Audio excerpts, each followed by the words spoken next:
Hello guys, welcome to your YouTube channel people teacher. तो कैसे हो आप सब? आशा है कि सब बढ़िया हो गए, स्वस्थ हो गए। जैसा आप सभी को पता है कि आज के लिए हम जेपीटी कमीशन की प्रेपरेशन कर रहे हैं। तो आज की वीडियो में हम बात करेंगे साइकोलॉजी के मोस्ट इंपॉर्टेंट 4 थ्योरीज के बारे में, जहाँ से कि आपके पास बहुत ज़्यादा क्वेश्चन पूछे जाते हैं। जैसे कि आपके पियाजे की थ्योरी होगी, वाइगॉस्की की थ्योरी होगी, कोलबर्ग की थ्योरी होगी। ये कुछ ऐसी थ्योरीज है जहाँ से बहुत ज़्यादा क्वेश्चन पूछे जाते हैं। तो आज की वीडियो में हम इन्हीं थ्योरीज के बारे में बात करेंगे। नेक्स्ट हम बात करेंगे कुछ 15 मोस्ट इंपॉर्टेंट क्वेश्चन जो कि आपसे ज़्यादातर पूछे जाते हैं, तो उनके बारे में भी हम इसी वीडियो में बात करेंगे आज। तो सबसे पहले हम जीन पियाजे की थ्योरी करेंगे, क्योंकि ये भी सबसे इम्पॉर्टेंट थ्योरीज है। ऐसा नहीं है कि जो हमारी 4 थ्योरीज हैं इनमें से सिर्फ एक ही क्वेश्चन आता है। हर एक थ्योरी से आपके पास एक या दो क्वेश्चन देखने को मिलते हैं। तो सबसे पहली थी हमारी जीन पियाजे की थ्योरी। इसका थोड़ा कॉन्सेप्ट पढ़ लेते हैं। This theory is also known as the development theory and cognitive development theory. आप सभी को पता है पियाजे ने हमारे कॉग्निटिव डेवलपमेंट के ऊपर कार्य किया हुआ है। तो आपसे यहीं से एक क्वेश्चन बनता है कि जो जीन पियाजे की थ्योरी है आखिर वो किसके ऊपर बेस्ड है? तो वो कॉग्निटिव डेवलपमेंट के ऊपर बेस्ड है। और एक और क्वेश्चन यहाँ से बन जाता है कि कॉग्निटिव डेवलपमेंट की थ्योरी आखिर किसने दी थी? तो ये हमारी दी थी पियाजे ने। तो संज्ञानात्मक विकास के ऊपर जो कार्य किया था वो हमारे पियाजे ने किया था। इसके बाद जो बात करें तो जो एक पियाजे थे वो एक कंस्ट्रक्टिविस्ट थे, जो कि रेडिकल कंस्ट्रक्टिविस्ट थे। और साथ ही साथ इन्होंने रेडीनेस टू लर्न के बारे में कहा था। और साथ ही साथ जीन पियाजे का ये भी मानना था कि जो बच्चे हैं वो एक छोटे साइंटिस्ट हैं, उन्हें करने दीजिए जो उनका मन कर रहा है, वो जिस तरीके से वो जिस कार्य को कर रहे हैं उनको मतलब फ्लेक्सिबल का दीजिए। आप उनके ऊपर कोई भी रोक टोक ना लगाए, कोई भी पाबंदी ना लगाए, क्योंकि बच्चे जो है वो करके सीखते हैं। ये वाली बातें हमारे पियाजे ने कही थी कि हमें रूट मेमोरी को हटाना है और एक्सपेरिमेंट मेमोरी के ऊपर कार्य करना है, ताकि कि बच्चे जो है वो करके सीखे और उनकी जो मेमोरी है वो परमानेंट रहे। तो ये बात पियाजे ने कही थी हमारी। नेक्स्ट बात करते हैं, पियाजे ने हमारे पास 4 मेजर फैक्टर्स दिए थे जो कि बहुत ही इंपॉर्टेंट है। और आपके पास कई बार क्वेश्चन में आ भी जाता है कि आखिर पियाजे ने कितने फैक्टर्स दिए हैं हमारे पास। तो एक क्वेश्चन तो आपका यही बन चुका है कि आखिर कितने फैक्टर्स हमें पियाजे ने दिए। तो हमारे पास 4 फैक्टर्स दिए हुए। और इन फैक्टर्स में ये भी पूछा जाता है कि कौन से फैक्टर के ऊपर पियाजे ने सबसे कम कार्य किया है और सबसे कम स्ट्रेस दिया है। तो वो है हमारा सोशल इंटरेक्शन। तो पियाजे ने हमारे पास जो 4 फैक्टर्स दिए हैं वो है number 1 maturation, number 2 experience, number 3 social interaction और नंबर 4 इक्विलिब्रेशन। मैच्योरेशन के जैसे जैसे बच्चा मैच्योर होता है उसका जो कॉग्निटिव डेवलपमेंट है वो धीरे धीरे होते रहता है। एक्सपीरियंस के बेस में वो अपना कॉग्निटिव डेवलपमेंट करता है। और सोशली इंटरेक्शन के ऊपर उन्होंने सबसे कम कार्य किया है, बट सोशल इंटरेक्शन भी एक ऐसा फैक्टर है जो कि कॉग्निटिव डेवलपमेंट में हेल्पफुल है। नेक्स्ट फोर्थ फैक्टर जो है हमारा वो है इक्विलिब्रेशन। ये सबसे मोस्ट इंपॉर्टेंट फैक्टर है हमारा कॉग्निटिव डेवलपमेंट के लिए। इसमें क्या है, बच्चा कॉन्फ्लिक्ट टू क्लैरिटी जाता है। मतलब अंतर में जो आपकी लड़ाई चली, जो आपकी प्रॉब्लम्स हैं, उनको धीरे धीरे करके वो बच्चा क्या सॉल्व करता है और क्लियरिटी तक पहुंच जाता है, निष्कर्ष तक पहुंच जाता है। तो ये था इक्विलिब्रेशन। नेक्स्ट बात करें अपना अडेप्टेशन के बारे में भी हमारे पास जीन पियाजे ने कहा हुआ है। तो अगर अडेप्टेशन की बात करें तो जीन पियाजे ने हमारे को अडेप्टेशन में कहा था कि बच्चों में एक ऐसी जन्मजात टेंडेंसी होती है कि वो अपने को किसी भी एनवायरनमेंट में इजीली एडजस्ट कर सकते हैं। और इसके 2 पार्ट्स में बताया था, एक हमारे पास था अकोमोडेशन और एक था असेमिलेशन। तो अकोमोडेशन को हिंदी में बोलते हैं समायोजन और असेमिलेशन को हिंदी में बोलते हैं आत्मसात। तो बेसिकली जो अकोमोडेशन है वो एक मॉडिफिकेशन इन बिहेवियर है और असेमिलेशन सिर्फ एडिशन है। तो नेक्स्ट बात करते हैं स्कीमा। इसमें आप अच्छे से समझ जाओगे कि आखिर एडिशन क्या है एंड मॉडिफिकेशन क्या है। स्कीमा की बात करें तो जो आप ये सर्कल देख रहे हो बड़ा, ये आपका ब्रेन है, जिसके अंदर आपके पास बहुत सारे छोटे छोटे से पॉइंट्स दिए हुए हैं जो कि आपके पास स्कीम है। तो आपके दिमाग में क्या है, बहुत सी चीज़ें चली रहती है, बहुत अलग अलग चीज़ें आपके दिमाग में पड़ी रहती है। तो जब हम बात करें कैट और डॉग के बारे में यहाँ पे, तो देखो बच्चे को हम बचपन में कहेंगे जो 4 टांग वाला है वो एक बिल्ली है। तो बच्चे के लिए हर एक 4 टांग वाला क्या है, बिल्ली ही है। उसे कोई फ़र्क नहीं पड़ता वो कुत्ता है, गाय है, जो मर्जी है, पर बच्चे के लिए वो सबके सब बिल्ली ही है। ये सिर्फ बच्चे में क्या है, अभी एडिशन हुई है बचपन में कि 4 टांग वाले क्या होते हैं, सबके सब बिल्ली होते हैं। ये बच्चे ने सीखा है अभी। तो ये चीज़ क्या है, ऐड। जब भी आपसे पूछा जाए असेमिलेशन क्या होता है, तो असेमिलेशन सिर्फ एडिशन होती है बच्चे के बिहेवियर में। अब बात करें मॉडिफिकेशन, तो धीरे धीरे करके क्या है, बच्चा मॉडिफाई करता है कि तब उसे पता लग जाता है कि 4 टांग वाले ना सिर्फ वो सिर्फ बिल्ली ही नहीं होते बल्कि उनमें से कोई गाय भी हो सकती है, कोई डॉग भी हो सकता है, कोई बकरी हो सकती है, कोई शेर होता है। फिर उसने मॉडिफाई कर लिया, उसने एक्सपेरिमेंट किया है ना कि उसने देखा, चीज़ों को जाना, समझा, लर्निंग बाय डूइंग की कि आखिर अच्छा किस तरीके से जो चार टांग वाला है वो सिर्फ बिल्ली के अंदर ही नहीं आते हैं, वो अलग अलग एनिमल्स होते हैं। तो ये था आपका असेमिलेशन और अकोमोडेशन का टॉपिक।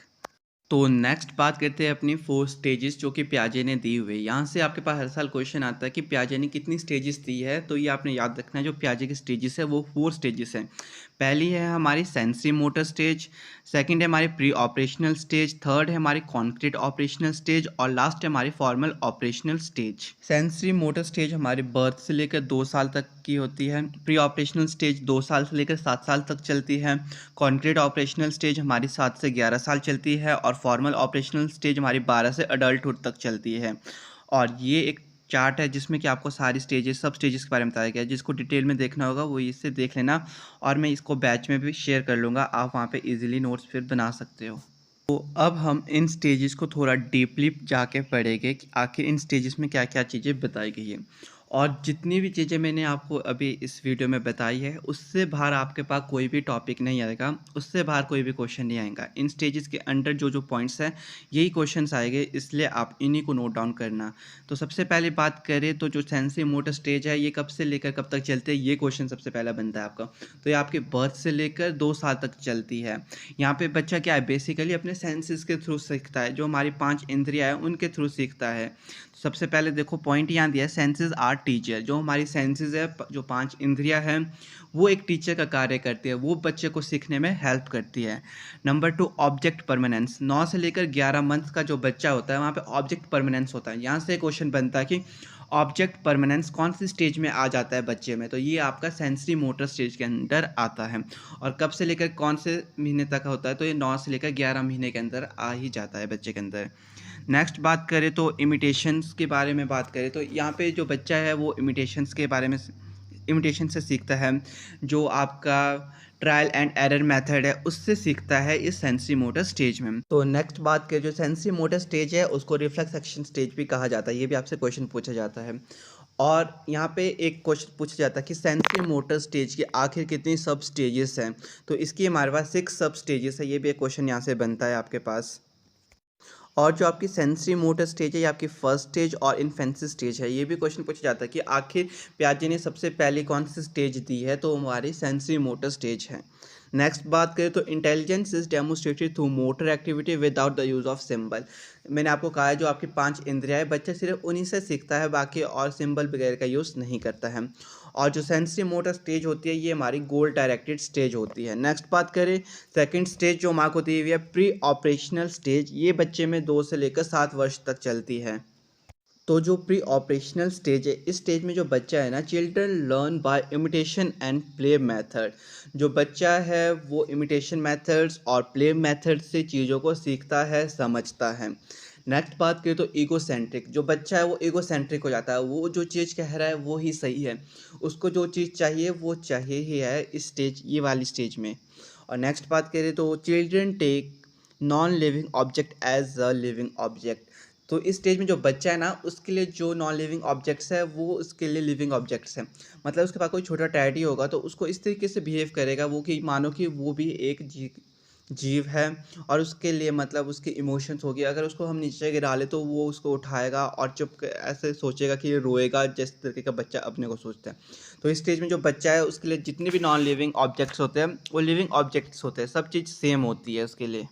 नेक्स्ट जो बात करें तो थिंकिंग इज़ इलॉजिकल। इस स्टेज में जो उसकी थिंकिंग होती है उसका कोई लॉजिक नहीं होता है, कोई सेंस नहीं होता है, वो बच्चा बस इमेजिनेशन कर रहा होता है, उसका रियल लाइफ से कोई भी रिलेशन नहीं होता है। नेक्स्ट बात करें तो चिल्ड्रन लर्न्स लैंग्वेज इजीली। इस स्टेज में जो बच्चा होता है ना वो भाषाओं को आसानी से सीख सकता है। आप उस बच्चे को जितनी मर्जी भाषाएं सिखा लो, इस स्टेज में बच्चा इजीली सीख सकता है। अगर इससे बाद आप कोई लैंग्वेज सिखाओगे तो डिफ़िकल्टीज आएगी, इस स्टेज में वो इजीली लैंग्वेज डेवलप कर सकता है। और साथ ही साथ इस स्टेज में बच्चा सेल्फिश भी हो जाता है। नेक्स्ट जो हमारी थर्ड स्टेज है वो है कॉन्क्रीट ऑपरेशनल स्टेज। ये स्टेज हमारे 7 से लेकर 11 वर्ष के बच्चों में पाई जाती है। और इस स्टेज में क्या है, इस स्टेज को हमारे एडल्सन स्टेज भी कहा जाता है, किशोरी अवस्था, जो कि सबसे मोस्ट ऐसा टाइम होता है एक बच्चे की लाइफ में थोड़ा हार्ड पीरियड बोले कि जिसके बारे में आपसे पूछा भी जाता है कि आखिर बच्चे की लाइफ में ऐसा कौन सा पीरियड होता है जो बहुत ही कठिन पीरियड होता है, तो ये हमारा एडोलसेंट एज होती है। नेक्स्ट बात करें तो intelligence is demonstrated through logical and systematic symbol. इस स्टेज में थोड़ा जो बच्चा है वो लॉजिक लगाना सीख लेता है, सिस्टमेटिक सिंबल्स का भी यूज़ कर लेता है, वो रिलेशनशिप्स के बारे में समझ आता है और जो कैलकुलेशन पार्ट है उनके बारे में समझता है। इस तरीके की थोड़ी बहुत उसमें लॉजिक्स आ जाते हैं और इट डेवलप मेंटल एक्शन, और उसकी जो मेंटल एक्शन है वो भी डेवलप हो जाती है, उसकी मेंटल एक्टिविटीज़ है वो भी थोड़ी बहुत डेवलप हो जाती हैं। और children start solving there concrete problem, जो उसकी कॉन्क्रीट प्रॉब्लम्स होते हैं वो सॉल्व कर सकता है, मतलब जो यहाँ पे थिंकिंग होती है वो कॉन्क्रीट चीज़ों के बारे में समझता है, उनके बारे में सोचता है। और थिंकिंग इज़ नॉट सिस्टमेटिक, जो थिंकिंग है वो यहाँ पे भी सिस्टमेटिक नहीं होती है, बस थोड़ी बहुत कॉन्क्रीट प्रॉब्लम को सॉल्व कर सकता है, बाकी जो चीज़ें हैं वो इसमें अभी सॉल्व नहीं होती है। और जो सबसे मोस्ट कठिन पीरियड होता है बच्चों का वो यही वाला स्टेज है, एडल्सन एज, किशोरी अवस्था। तो लास्ट फोर्थ स्टेज है हमारे पास फॉर्मल ऑपरेशनल स्टेज, जो कि हमारे 12 से लेकर अडल्टहुड तक चलती है। इसमें क्या पॉइंट्स है, इसमें जो इंटेलिजेंस है वो लॉजिकल यूज़ ऑफ सिंबल से डेमोस्ट्रेटेड होती है। जो बच्चा है वो लॉजिक का यूज़ करना सीख जाता है और अच्छे से सब चीज़ों को समझता है, और यहाँ पे जो एब्स्ट्रैक्ट कॉन्सेप्ट है उसके बारे में भी समझ आ जाता है। इससे पहले तो सिर्फ कॉन्क्रीट के बारे में समझता था, बट इस स्टेज में जो बच्चा है वो एब्स्ट्रैक्ट कॉन्सेप्ट के बारे में समझता है। और यहाँ पे बच्चा फिर से एक ईगोसेंट्रिक हो जाता है, जो चीज़ वो कह रहा है वही चीज़ सही है, तो बच्चे में थोड़ा बहुत ईगो आ जाता है इस स्टेज में। नेक्स्ट बात करें तो children learn to categorize and organize his ideas, जो उसके आइडियाज़ है उसको किस तरीके से कैटेगराइज करना है, किस तरीके से ऑर्गेनाइज करना है, वो सब कुछ समझ आता है। मतलब इसमें बच्चे का ऑलराउंड डेवलपमेंट हो जाता है, वो एब्स्ट्रैक्ट थिंकिंग के बारे में समझ जाता है किस तरीके से होता है। तो यहाँ पे जो बच्चा है वो अपना लॉजिक्स का यूज़ करता है एंड एब्स्ट्रैक्ट कॉन्सेप्ट के बारे में समझ आता है। तो आपसे अगर पूछा जाए कि बच्चा कौन सी स्टेज में एब्स्ट्रैक्ट एंड लॉजिकल थिंकिंग उस बच्चे के अंदर डेवलप हो जाती है, तो वो हमारी फोर्थ स्टेज है, जो कि हमारी फॉर्मल ऑपरेशनल स्टेज है। तो पियाजे की थ्योरी हमारे पास यहाँ पे कंप्लीट हो चुकी है, क्योंकि इसी के रिगार्डिंग हर साल क्वेश्चन आते हैं, बाहर से कोई भी क्वेश्चन नहीं आता जितना भी हमने अभी तक डिस्कस किया है। नेक्स्ट बात करते हैं अपने वाइगॉस्की की थ्योरी, इसके रिगार्डिंग भी क्वेश्चंस आपके पास पूछे जाते हैं। तो सबसे पहले हम बात करते हैं आखिर वाइगॉस्की ने किसके ऊपर कार्य किया था। वाइगॉस्की की थ्योरी हमारी सोशल कल्चर डेवलपमेंट के ऊपर बेस्ड है। तो आपसे यहाँ से ही एक क्वेश्चन पूछा जाएगा कि वाइगॉस्की की थ्योरी आखिर किसके ऊपर बेस्ड है। तो जो वाइगॉस्की की थ्योरी है वो हमारी सोशियो कल्चर डेवलपमेंट के ऊपर बेस्ड है। तो वाइगॉस्की का मानना था जो बच्चा है वो जो इंटेलिजेंस है, जो उसका नॉलेज है, वो अपना सोसाइटी से गेन करता है, ये हमारे वाइगॉस्की का मानना था। और ये भी एक कंस्ट्रक्टिविस्ट थे जिन्होंने कि जो कि रशिया के साइकोलॉजिस्ट थे, साथ ही साथ सोशियो कंस्ट्रक्टिविस्ट भी थे और focused on socio culture aspect, मतलब सोसाइटी के ऊपर इन्होंने ज़्यादा वर्क किया था। इनका मानना था कि जब बच्चा सोशल इंटरेक्ट होगा तो उसकी जो नॉलेज है वो डेवलप होगी और वो अच्छे से चीज़ों को समझेगा। तो यहाँ पे एक बात कही थी कि stress on roll of social interaction in the development of cognition. इनका मानना था संज्ञानात्मक विकास के लिए बच्चे को सोशली इंटरेक्ट होना पड़ेगा, तभी उसका जो संज्ञानात्मक विकास है वो हो सकता है। तो वाइगॉस्की ने हमारे पास 3 इंपॉर्टेंट एस्पेक्ट्स दिए थे। Number 1 social interaction, number 2 language और नंबर 3 कल्चर। तो यहाँ से आपके पास हर साल क्वेश्चन पूछा जा सकता है कि वाइगॉस्की ने कितने एस्पेक्ट्स दिए थे। तो वाइगॉस्की ने हमारे पास 3 एस्पेक्ट्स दिए थे। कौन कौन थे? सोशल इंटरेक्शन, लैंग्वेज और कल्चर। वाइगॉस्की का मानना था ये 3 बच्चे के संज्ञानात्मक विकास के लिए बहुत इंपॉर्टेंट है। अगर बच्चे का कॉग्निटिव डेवलपमेंट होगा तो इन 3 की वजह से होगा। जब बच्चा समाज में इंटरेक्ट होगा, एक दूसरे से समझेगा, उनसे बात करेगा और उसकी भाषा लैंग्वेज होगी वो भी कॉग्निटिव डेवलपमेंट में हेल्प करेगी। साथ ही साथ जो बच्चे का कल्चर है, उसके रिचुअल्स है, उसके रीति रिवाज है, वो भी बच्चे को हेल्प करेंगे उसके संज्ञानात्मक विकास में। नेक्स्ट बात करते हैं सब इंपॉर्टेंट टर्म्स जो कि वाइगॉस्की ने दी है। इसके रिगार्डिंग क्वेश्चन पूछा जाता है कि वाइगॉस्की ने कितने इंपॉर्टेंट टर्म्स दिए। तो ये 3 है हमारे पास। एक है zone of proximal development, more knowledgeable other और स्क्रैप फोल्डिंग।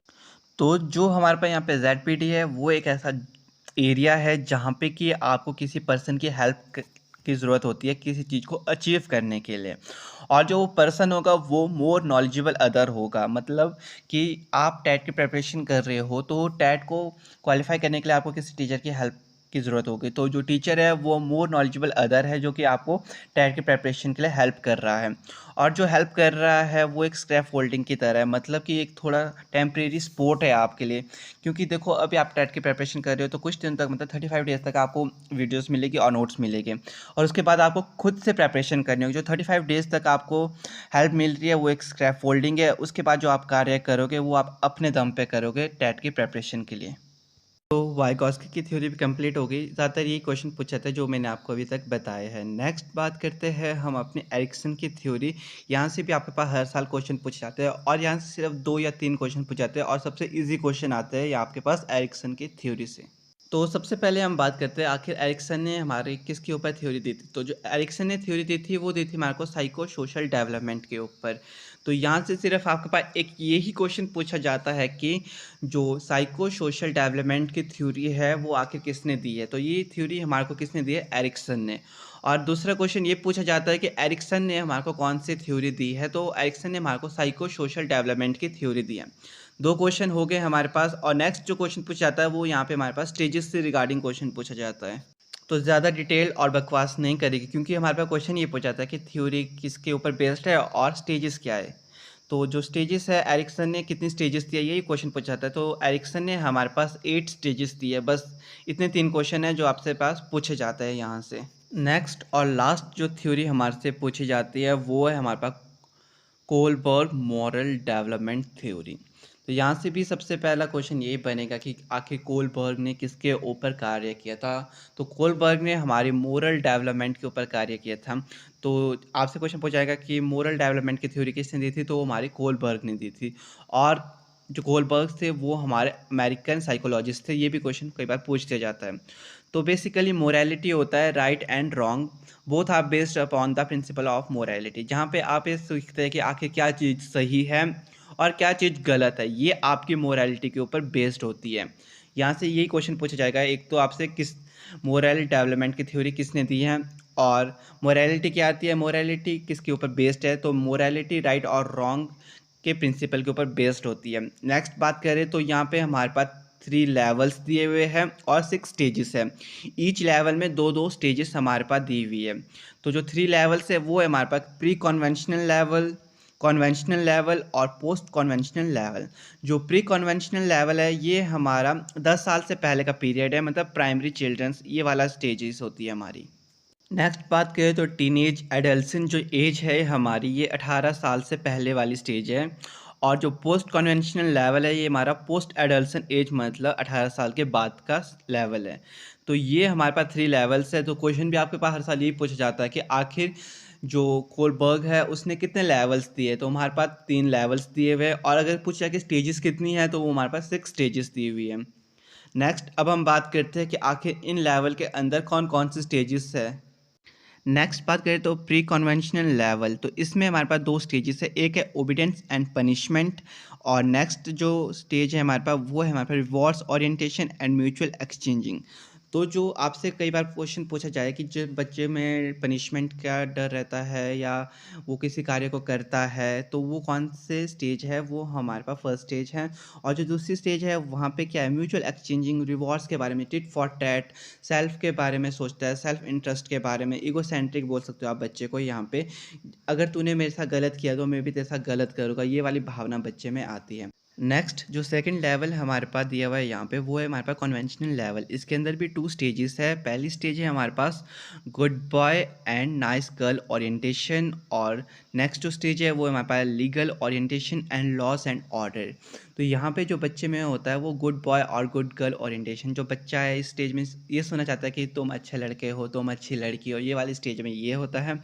और लॉस वगैरह के बारे में समझता है, उनके लॉ और ऑर्डर क्या है उनके बारे में समझता है, उनसे डरता है, उससे सब कुछ समझ आ जाता है इस स्टेज में। अगर आपसे पूछा जाए कि ऐसी कौन सी स्टेज है जहाँ पे कि बच्चे को चाहता है कि उसके बारे में उसकी प्रशंसा करे, उसे रीइंफोर्समेंट मिले, तो ये हमारे पास कन्वेंशन लेवल के अंडर आता है। और अगर इस ये चीज़ पूछा जाए कि बच्चा लॉज वगैरह के बारे में समझता है, उनके बारे में जानकारी रखे, तो ये कौन से लेवल में, ये भी हमारा कन्वेंशनल लेवल में। क्योंकि आपका कई बार पूछा ही जाता है कि जो बच्चा है उसको लॉज वगैरह के बारे में पता है तो वो कौन से लेवल में आएगा, तो वो हमारा कन्वेंशनल लेवल के अंडर आता है। तो लास्ट जो हमारे पास लेवल था वो है पोस्ट कन्वेंशनल लेवल। ये एक ऐसा लेवल है जब बच्चा 18 साल से ऊपर का हो जाता है और सब चीज़ों को अच्छे से समझता है। तो यहाँ पे क्या है, सोशल कॉन्टैक्ट ओरिएंटेशन होता है और यूनिवर्सल एथिक प्रिंसिपल। इस स्टेज में क्या है, बच्चा सोशली समाज में जुड़ने लग जाता है और वो चाहता है कि उसे भी रिस्पेक्ट मिले और लोगों को भी रिस्पेक्ट देने लग जाता है। वो ये चाहता है कि उसको अचीवमेंट्स मिले, उसके जो गोल है वो अचीव करे और सोसाइटी में उसका नाम हो। इस तरीके की जो भावना है वो बच्चे के अंदर आती है। और यूनिवर्सल एथिकल प्रिंसिपल्स की बात करें तो वो ये समझ आता है कि जो यूनिवर्सल प्रिंसिपल है वो सबके लिए बेस्ड है, वो सबके लिए एक ही है। क्योंकि जो प्रिंसिपल यूनिवर्सल की बात करें वो एक चीज़ ही है। क्योंकि जब यहाँ पे दिन रात होगा तो पूरे यूनिवर्सल में दिन रात होगा। ऐसे नहीं होगा कि हर जगह कहीं ना कहीं रात ही रात रहेगी पूरे टाइम और कहीं दिन ही दिन रहेगा ऑल द टाइम। ऐसा नहीं होता। तो उसका यूनिवर्सल जो प्रिंसिपल है उन सब के बारे में भी जान जाता है। तो अगर आपसे ये पूछे कि जब बच्चा समाज में जुड़ जाता है, समाज में उनके कार्य में जुड़ने लग जाता है और यूनिवर्सल प्रिंसिपल्स के बारे में जानने जाता है, तो वो कौन सा लेवल, तो वो हमारा लास्ट लेवल है, पोस्ट कन्वेंशनल लेवल। तो कोलबर्ग की थ्योरी से जो सबसे ज़्यादा क्वेश्चन पूछ जाते हैं वो सबसे पहला ये है कि जो मोरल डेवलपमेंट है वो किसने दिया है और कितने स्टेजेस है और कितने लेवल्स है और हर एक स्टेज में कितने कितने लेवल्स है, ये क्वेश्चन पूछ जाता है। और थोड़ा बहुत जो मैंने डिटेल में बताया है इन लेवल्स के बारे में, इससे रिगार्डिंग क्वेश्चन पूछे जाते हैं। इससे बाहर कोई भी क्वेश्चंस नहीं आते हैं। तो ये कुछ मेन थ्योरीज थी आपके पास साइकोलॉजी की, जिसके रिगार्डिंग आपके पास बहुत सारे क्वेश्चन देखने को मिलेंगे। चाहे आप कमीशन दे दो, चाहे आप टैट दे दो, जहाँ भी साइकोलॉजी पूछी जाती है वहाँ पे इसके रिगार्डिंग क्वेश्चन पूछे जाते हैं। नेक्स्ट हम बात करेंगे 14 या 15 मोस्ट इंपॉर्टेंट क्वेश्चन जो कि आपका बहुत बार रिपीटेड है। सबसे पहला क्वेश्चन है हमारा, बहुत ही इंपॉर्टेंट क्वेश्चन है ये हमारा। When two opposite motivations arise at the same time and whence there satisfaction at the same time is called. जब दो ऑपोजिट मोटिवेशन एक ही टाइम पे उपलब्ध हो और हम उसको सेटिस्फाई करना चाहे सेम ही टाइम में, तो उसे क्या कहेंगे। ए है हमारे पास दिया हुआ फ्रस्ट्रेशन और बी है हमारे पास दिया कॉन्फ्लिक्ट, सी है हमारे पास दिया हुआ मोटिवेशन और डी है हमारे पास स्ट्रेस। तो इसका सही ऑप्शन है हमारे पास ऑप्शन नंबर बी, कॉन्फ्लिक्ट। तो नेक्स्ट बात करते हैं अपना क्वेश्चन नंबर 16। ये हमारा पर्सनैलिटी से आया हुआ है। तो ये आपके पास फर्स्ट ईयर में फोर्थ यूनिट है जो पर्सनैलिटी वाली है, जहाँ से आपके पास हर साल क्वेश्चन आते हैं।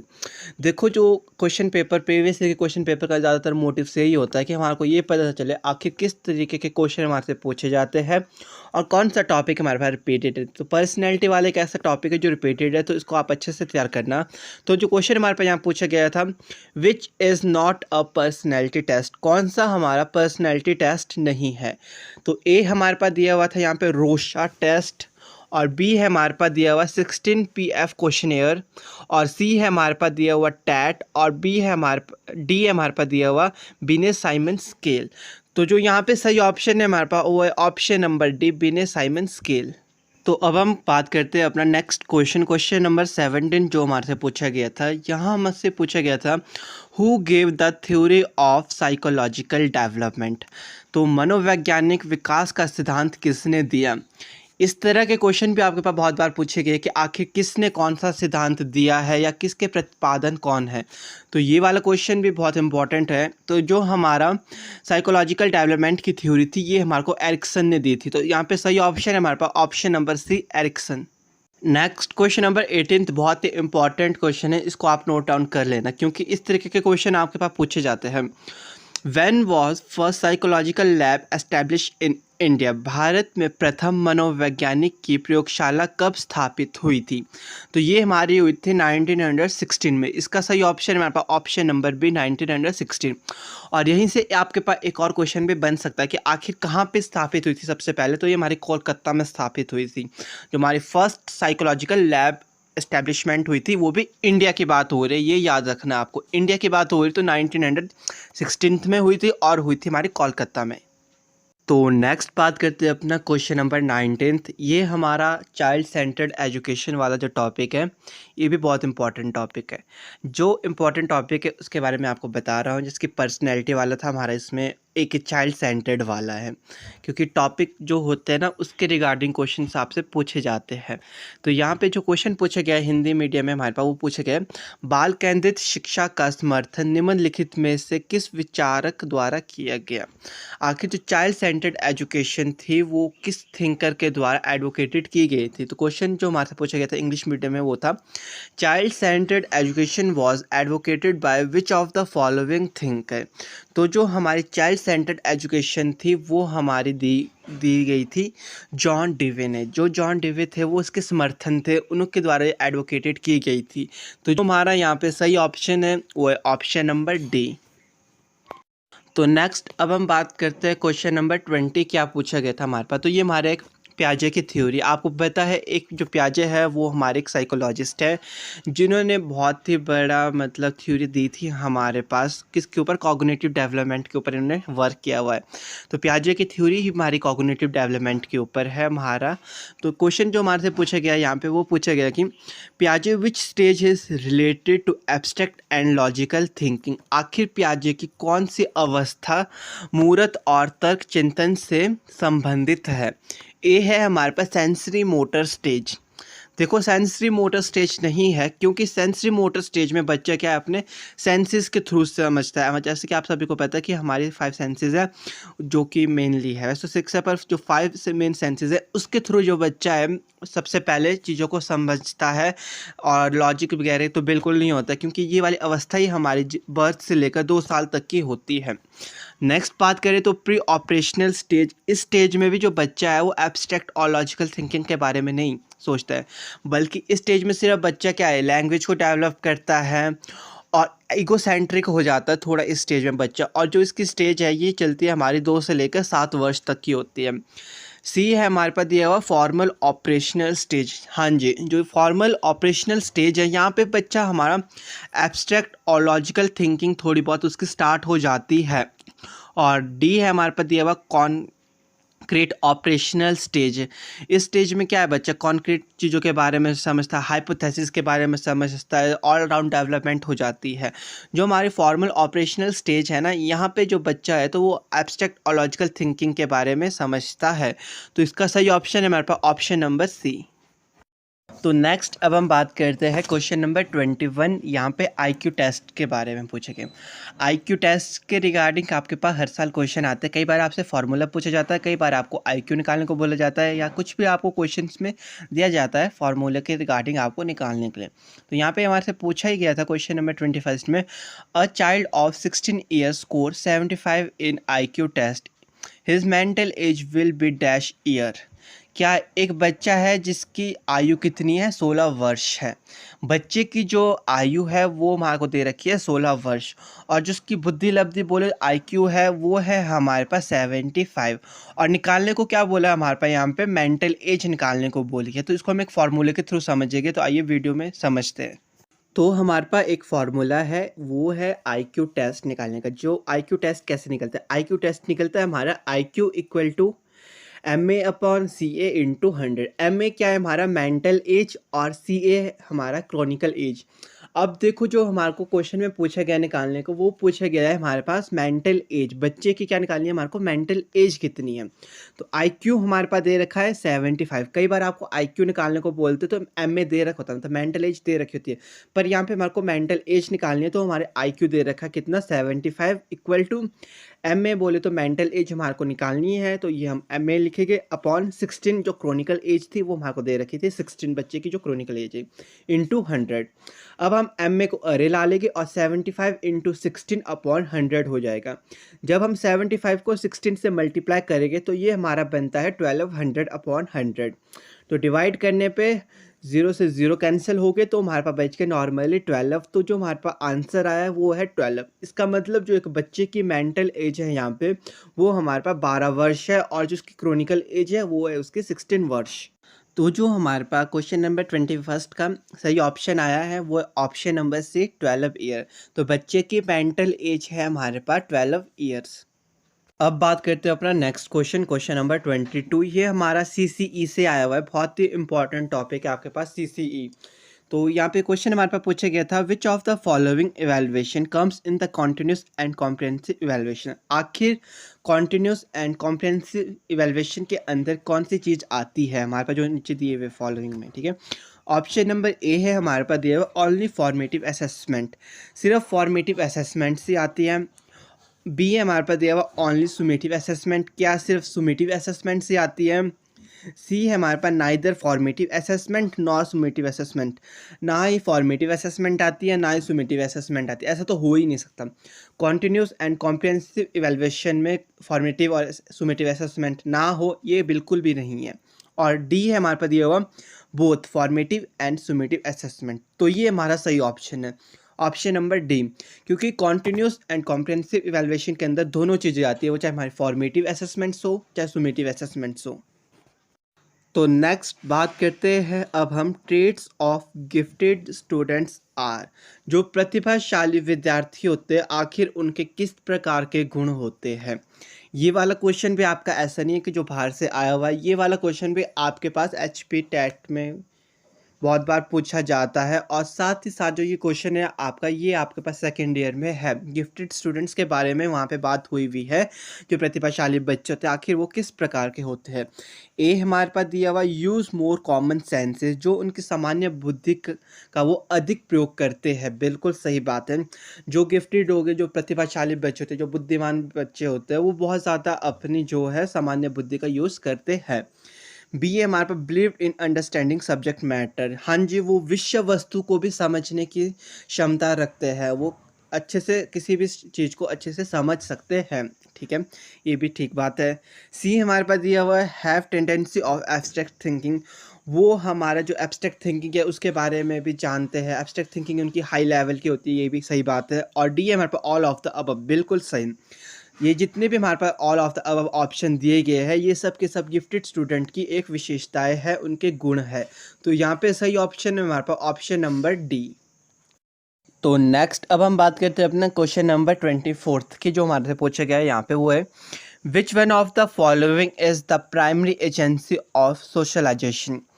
देखो ये वाला क्वेश्चन बहुत ही इंपॉर्टेंट है, सामाजिकरण से आपके पास क्वेश्चंस पूछे जाते हैं। ए है कंप्यूटर, बी है आपके पास पॉलिटिकल पार्टीज, सी है हेरिडिटी और डी है फैमिली। तो इसका सही ऑप्शन है हमारे पास ऑप्शन नंबर डी फैमिली। जो फैमिली है वो हमारी प्राइमरी एजेंसी है हमारे सोशलाइजेशन की। तो नेक्स्ट क्वेश्चन नंबर 25 हमारे से पूछा गया है, a teacher make use of variety of task to cater to the different learning style of her learners, she is influenced bye.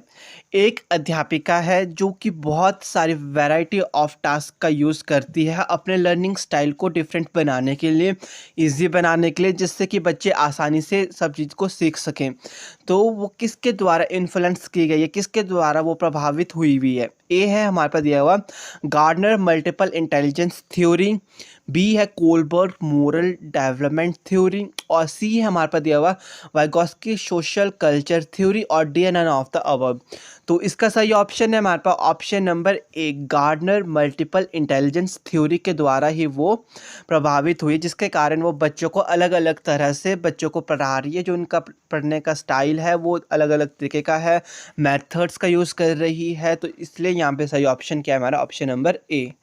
तो नेक्स्ट क्वेश्चन नंबर 26 हमारे से पूछा गया है, on which development is Jean पियाजे theory of child development based.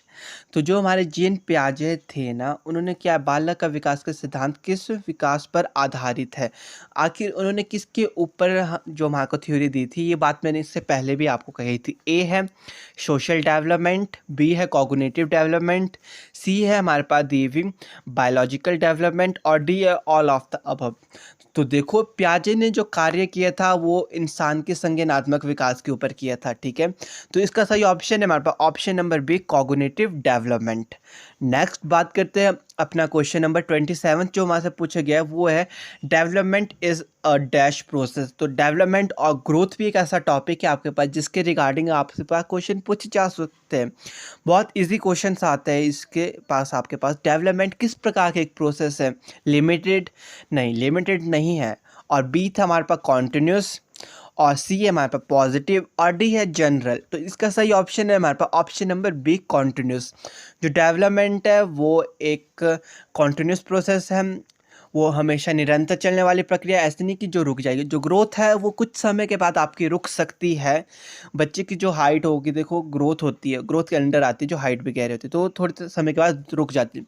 पर जो development है, जो विकास है, वो निरंतर प्रक्रिया, वो चलते रहेगा। इसीलिए यहाँ पे सही ऑप्शन है हमारा बी। नेक्स्ट बात करते हैं क्वेश्चन नंबर 28 हमारे से पूछा गया था, to write down the behaviour that happen on the spot is that order is called.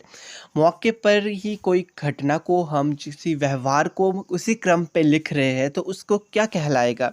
ए है हमारे पास दिया हुआ रिफ्लेक्टिव जनरल्स, बी है हमारे पास दिया हुआ ऑब्जर्वेशन, सी है हमारे पास नरेटिव्स और डी है हमारे पास एक्सपेरिमेंट। तो इसका सही ऑप्शन है हमारे पास option number C narratives. Next बात करते हैं क्वेश्चन नंबर 29 हमारे से पूछे गए यहाँ पे, experiment is a method of testing. आखिर जब हम एक्सपेरिमेंट करते हैं तो किस चीज़ की टेस्टिंग होती है। क्या रिजल्ट, ए हमारे पास दिया हुआ रिजल्ट, क्या रिजल्ट की टेस्टिंग होती है। बी है हमारे पास दिया हाइपोथेसिस, क्या हाइपोथेसिस की टेस्टिंग होती है। सी है एनालिसिस, क्या एनालिसिस की टेस्टिंग होती है। डी है हमारे पास सब्जेक्ट, क्या सब्जेक्ट की टेस्टिंग होती है।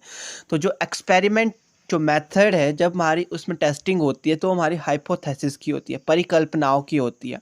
तो यहाँ पे सही ऑप्शन है हमारे पास ऑप्शन नंबर बी हाइपोथेसिस। तो लास्ट क्वेश्चन जो हमारे से यहाँ पे साइकोलॉजी सेक्शन में पूछा गया है वो है हमारे पास, the learner, the learning process and the learning situation are the main aspects of. आखिर ये किसके मुख्य पहलू है, लर्नर, लर्निंग प्रोसेस और लर्निंग सिचुएशन। ए हमारे पास दिया हुआ है फिलॉसफी, बी है हमारे पास साइकोलॉजी, सी है हमारे पास मैथमेटिक्स और डी है हमारे पास एजुकेशन साइकोलॉजी। तो इसका सही ऑप्शन है हमारे पास option number D education psychology के एस्पेक्ट थे। तो आज की वीडियो में बस इतना ही, मिलते हैं अपने नेक्स्ट वीडियो में एक नए टॉपिक के साथ। तो आशा है कि आपको आज की वीडियो अच्छी लगी होगी। तो आज की वीडियो थोड़ी भी अच्छी लगी होगी तो वीडियो को प्लीज़ लाइक शेयर कर देना और साथ ही साथ मेरे इस यूट्यूब चैनल को सब्सक्राइब कर देना। Thank you.